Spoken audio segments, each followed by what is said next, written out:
ఏ company అయినా bonus split ఇస్తున్నప్పుడు ముందు కొనాలా వెనక కొనాలా? ఏది కరెక్ట్? రెండు ఒకటే. ఇప్పుడు ముందు కొంటాం, ఎక్కువ అమౌంట్ కొంటాం, తర్వాత కొంటే ఆ అమౌంట్ తగ్గుతుంది, అన్ని షేర్లు వస్తాయి, ఏదైనా ఈక్వలే. కానీ లాంగ్ టర్మ్ ఉన్నప్పుడు అది స్ప్లిట్ కానీ బోనస్ కానీ అయినప్పుడు లాంగ్ టర్మ్ ఉంటే మళ్ళీ అదే రేట్కి వస్తే మనకి డబల్ అయినట్టు లెక్క.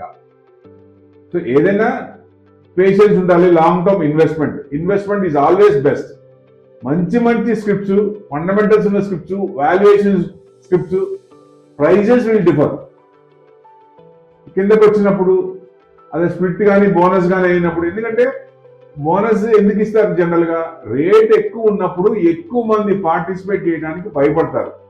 2000, 3000, 4000 ఉంటే మనకున్న అమౌంట్ లో ఎక్కువ షేర్లు రావు కాబట్టి ఆ షేర్ తగ్గించుకొని కొంటారు, లేకపోతే వేరే దానికి వెళ్తారు తక్కువలో ఉందని. సో మెయిన్ అది తగ్గించినప్పుడు జనంలో పార్టిసిపేషన్ ఎక్కువ అవుతుంది కాబట్టి బోనస్ స్ప్లిట్ ఇస్తారు. ఇది స్ప్లిట్ అయినా బోనస్ అయినా తర్వాత అయినా ముందైనా ఒకటే, రెండు సేమ్. కాకపోతే మనం స్ప్లిట్ అయినా బోనస్ అయినా లాంగ్ టర్మ్ ఇన్వెస్ట్మెంట్ చేస్తే బోనస్ అయిన తర్వాత మళ్ళీ ఆ రేట్ వస్తే, స్ప్లిట్ అయిన రేట్ వస్తే మనకి benefit. So investment is always happy for long term. ఇట్లాంటి స్క్రిప్ట్స్ కొన్ని చాలా మందికి డౌట్ ఉంటుంది, ముందు కొనాలా వెనక్కి కొనాలన్న. ఏదైనా ఒకటే.